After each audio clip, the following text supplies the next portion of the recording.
Thank you. So I've called this the last gasp because it's actually about occupational disease, particularly respiratory disease. So I'm using two case studies. So the last gasp is about a kind of an appropriate title. But why I've agreed to speak to you is that I think that health and safety and ACC, or workers' compensation, are very fruitful areas for Labour history. And perhaps it's, when I thought about Waihi, I always felt that there was a health and safety underpinning to that Waihi strike, and yet it wasn't the focus of some of the literature or the approach that was taken. And I think there's a lot of, it's a fruitful area for work. So really what I'm trying to do is to simply encourage you to take a step into this area so that there's more work around workers' comp and health and safety. And so I thought I'd try and remind you, how many of you were around in 1990 when National got elected and Bolger became our Prime Minister and Bill Birch was our Minister of Labour? Do you remember that? Yeah. And do you remember when Bill Birch was talking to New Zealand, he talked about, he had the triangle of labour relations, which was the ECA, Employment Contracts Act, the Health and Safety Employment Act, and then the accident compensation changes. And they all changed in 1991 and 1992, and it completely changed the face of labour relations. So National understood that it's all three that create the conditions of work for workers: health and safety, workers' comp, and what you get paid. And so really I'm just drawing out the health and safety side and the workers' compensation side and using two case studies. And so here I go. So what I want to do is talk about, give you two case studies, but gosh, it's unlimited. The first one I want to talk about is Mark Fagan, and this builds on what I did at Waihi and also the thesis from Mr. Nightingale that Peter gave me, which was really helpful. And also we have someone here in this room who knew of Mark Fagan, or his father did. So that's very cool. And then I want to talk about a person called Robin McKenzie, who I think actually was a saint. And he was just the most wonderful man who got an asbestos-related disease, and he was actually a member of the PSA. He was a very important person in the health and safety world. So let's start with Mr. Fagan. So he was very handsome. This is one of the things. He was very dapper, and there he is. There we are at the miners' conference. He is there, Mark Fagan, and as we know, Mark was working in the gold fields in Australia and then came down south to Reefton, and he was already affected by this disease, and it's the most terribly hard to say, but I call it miner's phthisis. And so he had this disease that lasted all his life after working in the gold, and he campaigned around getting compensation and trying to improve the conditions in the mine. And I guess I have to say he would be one of my heroes. So he is a key reformer. And I think really in terms of labour history in health and safety, I think, unless you guys know something else, he might be the first person who ran a sustained campaign around health and safety and workers' compensation. But you might know of others, but his campaign lasted a long time. So he came down to the Inangahua, and he was the secretary of the union. He got onto the executive of the Federation of Labour, and he eventually ended up in the Labour cabinet in 1935. But what he is saying is quartz mining is an unhealthy occupation, and the man who remains at the game long enough contracts a lung disease from which there is no recovery, and it is right that the industry responsible for the disease should be taxed to support the physical wrecks that it produces. Now, this man was a lifelong struggle. And I think with health and safety, what I think you realise is that employers want to get labour at the cheapest possible price. Health and safety and workers' compensation make up the price. So if you can drive the price down and not put in the things that will prevent injury and not compensate them, the labour is cheaper. So that's how it kind of all works together. So just to talk a little bit about the hazards of quartz mining or gold mining in New Zealand. So this was a picture, and I think it's kind of illustrative. So here are these guys, no personal protective equipment at all. They're boring upwards, which means that the dust is coming down onto their faces. And these, to get the gold, they had to bore into the quartz, and there was a lot of dust. The quartz dust came into the air.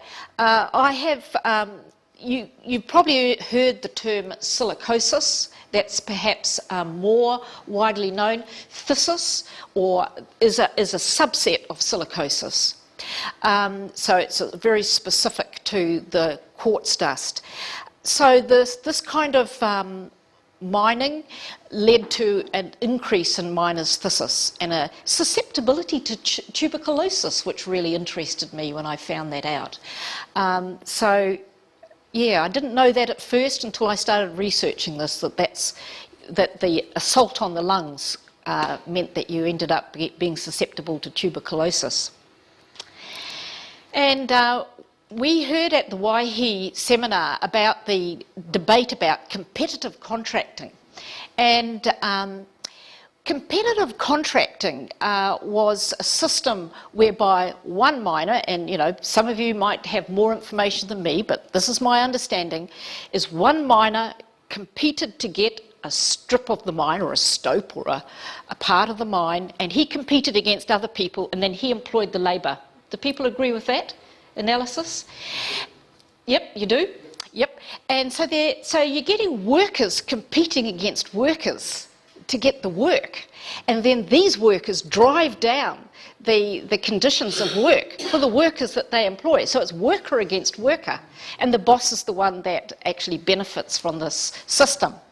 And the union at Waihi hated this system because what they said is that it leads to poor health and safety outcomes. That's why I think at the heart of that Waihi dispute, even though they talked about competitive contracting, it was because health and safety was sitting underneath there, because these guys who won the contract wanted to push the workers hard, and they didn't want to spend money on good prevention.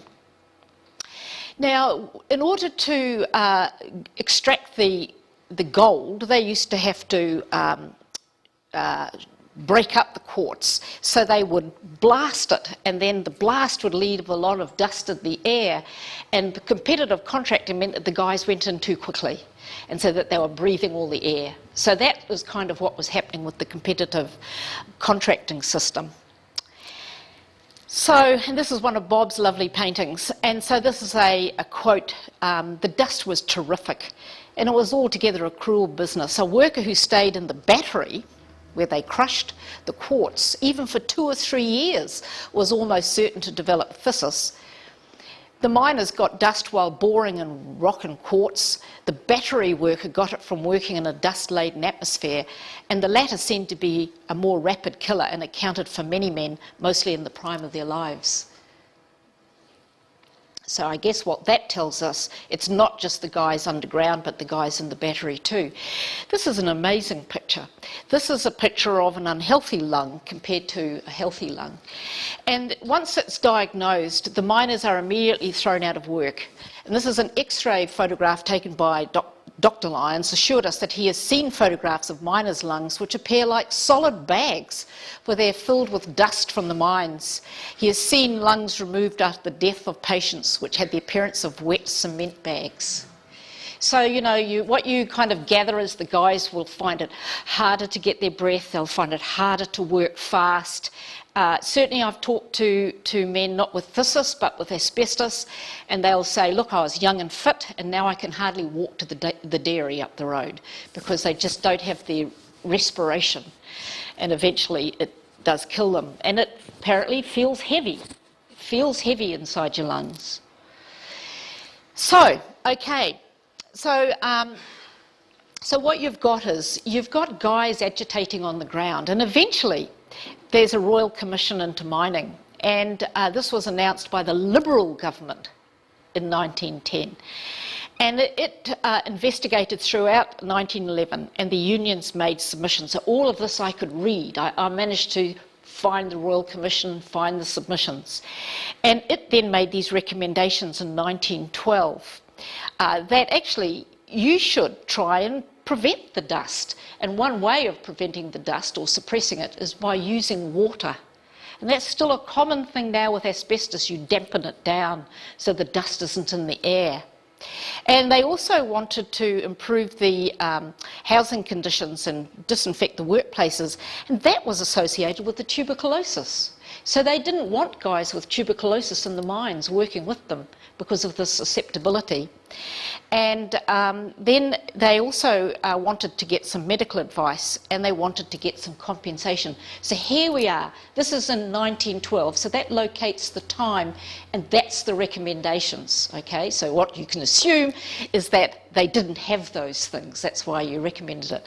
Now, what would you think? Would you think that they'd implement those recommendations? Do you think that the employers would rush in and have water suppressant compensation, improved conditions? No. No, no. What they said was, no. It was when you were in Australia that you got that problem. And so, no, we've got no liability.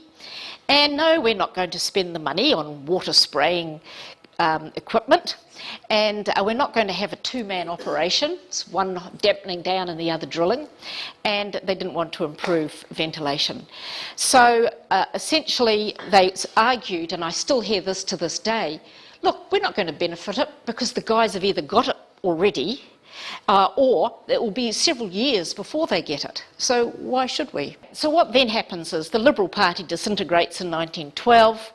The Reform Party comes in with Massey as Prime Minister, and he just stalled on the implementation of the recommendations. So they just sat there, you know, just recommendations sat and nothing was done. And of course we know what Massey did.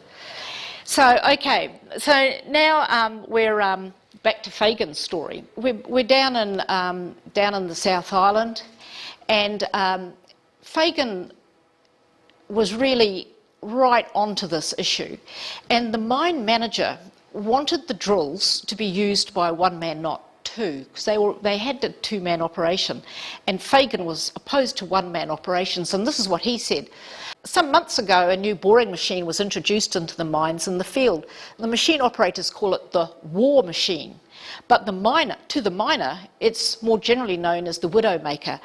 Members decided collectively that it was impossible for one man to run the machine and use a spray at one and the same time. So one guy's drilling and the other guy's using the water to suppress. And so he didn't want a one-man operation. So here we go, 1912. So for several months, the Reefton workers ignored the instruction to operate the drill with one man. Then in May 1912, remember who's now the Prime Minister, the company insisted on the one-man operation, and they refused to work, and the company locked them out for 6 months. Did you know that? Locked out for 6 months because they wanted water suppressant. Incredible. 6 month lockout down in Reefton in 1912. And the employer's position was they had the right to introduce new technology. So the FOL's legal advisor was P.J. O'Regan. And I must say, I think that must be O'Regan, Arndt and Evans, the law firm, you know, Gary Evans's firm. I reckon that's who O'Regan is. And they did all the workers' comp work when I started the Cleaners Union in 19 something or other, in the 70s.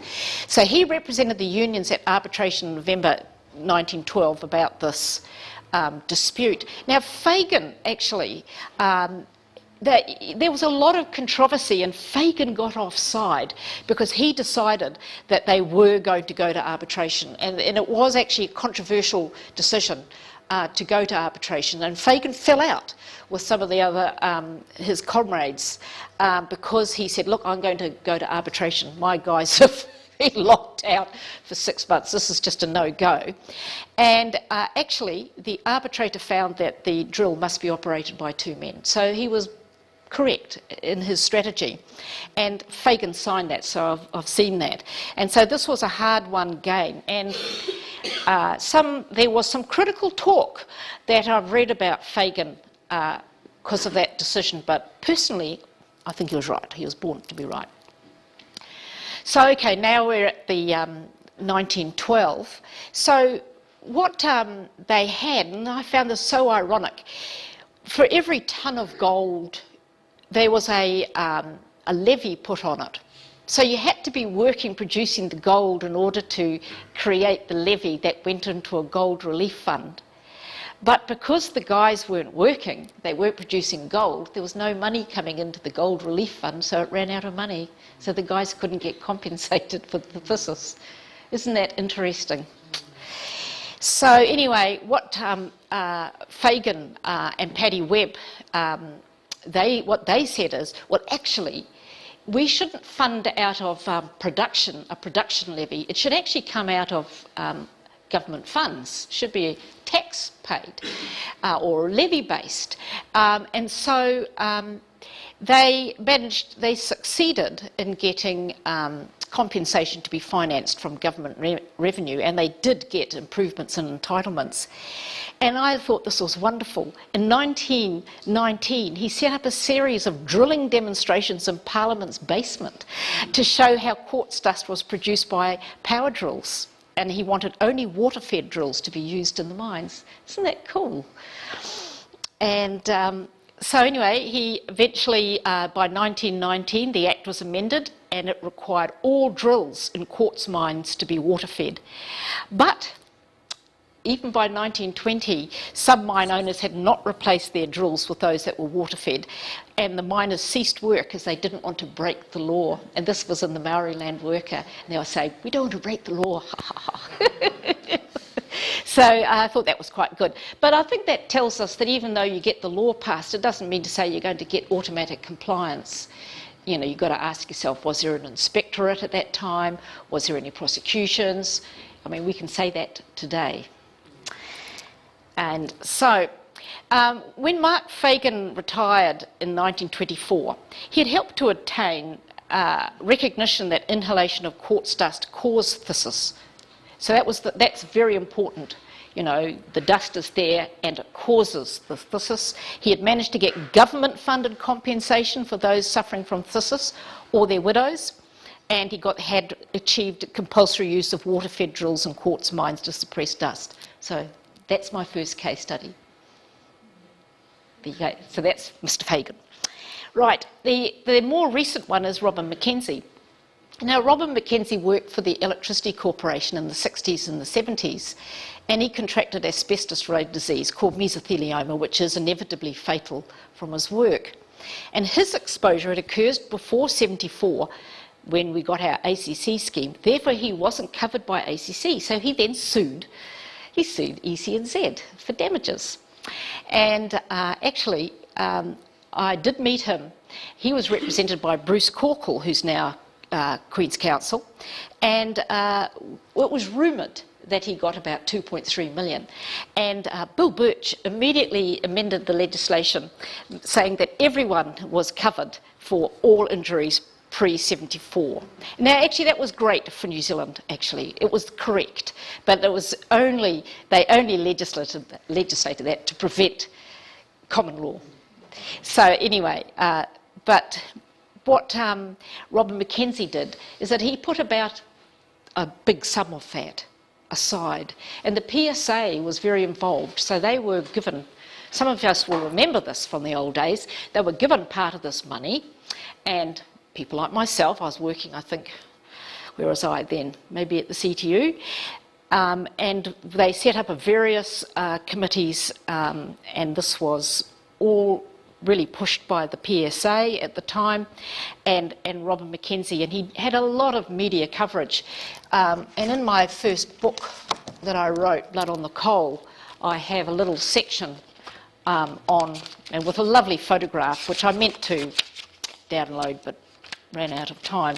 lovely photograph of Robin and his wife here.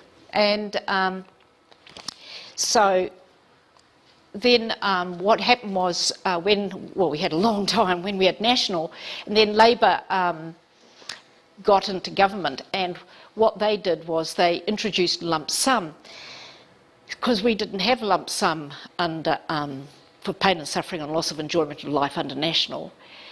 But what happened was there was a kind of a very strange thing. With mesothelioma, you die very quickly, so you can be diagnosed, and within 3 months you can be dead, which means that you, very often you didn't apply and have your assessment before you died, which meant that you didn't get lump sum.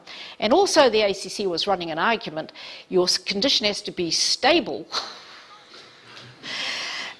And so if you're quickly deteriorating, we can never measure when what your lump sum entitlement would be. Pretty bizarre.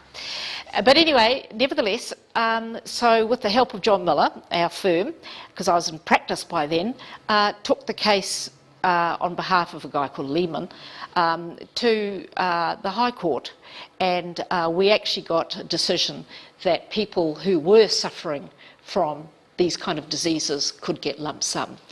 And so that was a major victory, actually, because everyone now with asbestos-related diseases, excluding pleural plaques, but mesothelioma, now get lump sum.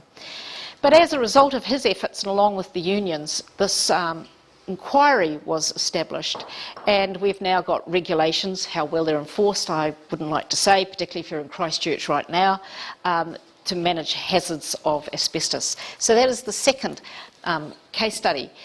And what I want to conclude by saying is that this issue of occupational disease, because both of the case studies I've given you are instances of occupational disease, shows that we've got a high incidence in New Zealand, but very low coverage by ACC, many deaths, and that, my view is, the struggle isn't over, and that we've still got to fight for recognition of occupational disease.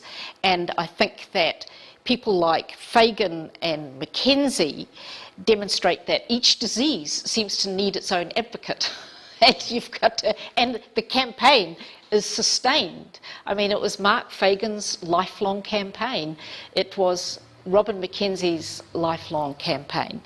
And really, I think I'm speaking to you because I'm wanting you guys to join in this long campaign as well. And I think that Labour history and using these kind of stories is a valuable teacher and a source of inspiration. Well, I think so. That's it.